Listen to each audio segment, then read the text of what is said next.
বয়স যখন 86 তখন আল্লাহ সাইয়েদনা ইসমাইলকে দিলেন। বয়স যখন 100 তখন সাইয়েদনা ইসহাক আলাইহিস সালামকে আল্লাহ দিলেন। এইদিকে ইসমাইল, এদিকে সবাই বলেন এদিকে, এদিকে সবাই বলেন এটা এটা ইসহাক। পৃথিবীতে যত নবী এসেছে সব ইসহাকের চ্যানেলে এসেছে।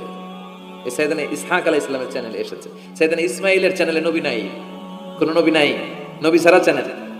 আর এখানে যত হাজার হাজার লক্ষাধিক নবী এসেছে সব নবী ইসহাক আলাইহিস সালামের চ্যানেলে যারা এসেছে সব নবীরা অন্যান্যদেরকে বলে যাইতো, তার উম্মতকে বলে যেত যে সবশেষে একজন নবী আসবে, তিনি হবেন সর্বশ্রেষ্ঠ নবী, তিনি হবেন সর্বশ্রেষ্ঠ নবী। তো এদের এই চ্যানেলে এত নবী, এরা ভাবছে ওই সর্বশেষ নবীটাও এদিক দিয়েই আসবে। কিন্তু আল্লাহ হাজার হাজার লক্ষ নবী এই চ্যানেলে পাঠালেন, কিন্তু সর্বশেষ নবীটা এখানে পাঠালেন না। সর্বশেষ চ্যানেলের নবীটা আল্লাহ এই চ্যানেলে পাঠাই দিলেন। সর্বশেষ নবীটা সাইয়েদনা ইসমাইলের চ্যানেলে এসেছে। এজন্য ওরা হচ্ছে বানি ইসরাইল আর আমরা হচ্ছি বানি ইসমাইল।